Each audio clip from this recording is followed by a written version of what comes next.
నేను క్రీస్తు కొరకు ప్రభు అయిన యేసుక్రీస్తు నామంలో మీకు అందరికీ శుభములు.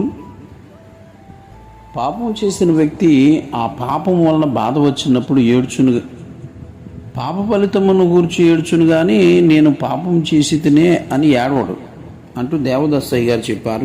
దేవదాసయ్య గారు. సరే, న్యాయాధిపతుల గ్రంథం 13వ అధ్యాయంలో 5వ వచనాన్ని చూస్తే, నీవు గర్భవతి అయి కుమారుని కందువు, అతని తల మీద మంగళగత్తి వేయకూడదు, ఆ బిడ్డ గర్భమున పుట్టినది మొదలుకొని దేవునికి నాజీరు అంటే వ్రతము చేయబడిన వాడై ఫిలిష్తీయుల చేతుల నుండి ఇశ్రాయేలీయులను రక్షింప మొదలుపెట్టునని ఆమెతో అనగా, అంటే ఇతడు వరపుత్రుడు అన్నమాట.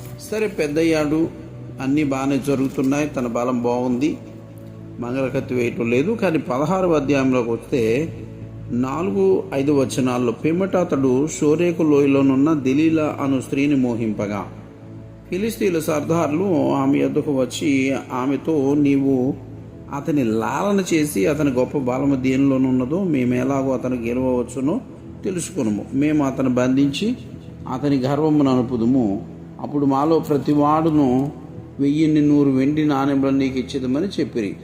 కాబట్టి దెలీలా, నీ మహాబలం దేనిలోనున్నదో నిన్ను దేని చేత కట్టి బంధింపవచ్చునో నాకు దయచేసి తెలుపుమని సంసోనుతో అనగా, దినదినం అలా లాలన చేస్తుంటే మొత్తంగా ఏదో ఒక రోజు చెప్పేశారు. చెప్పిన తర్వాత అతన్ని బంధించేశారు.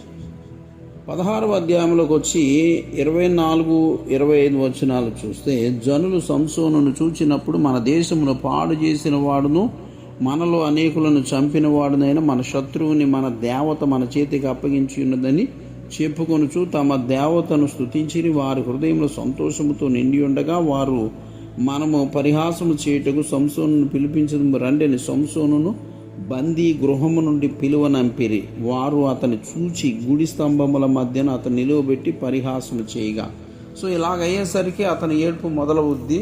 ఎందుకంటే అనవసరంగా నేను ఇట్లాగా ఆమెకు నా బలాన్ని గురించి చెప్పాను, లేక నేను ఆమె దగ్గరికి అనవసరంగా చేరానని ఆలోచన వస్తుంది. కాకపోతే అతడు ఆ విషయాన్ని ఇంకా ఒప్పుకోవడం జరగలేదు.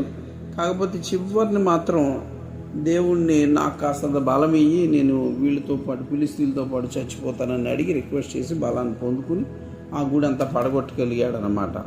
కాబట్టి ఇలా పాపం వలన వచ్చేటువంటి ఫలితము ఇలా ఉంటుంది అనేటువంటిది, ఇలాంటివి కొన్ని ఉదాహరణలు మనం చూడవచ్చును.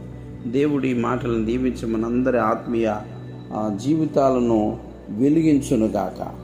ఆమేన్.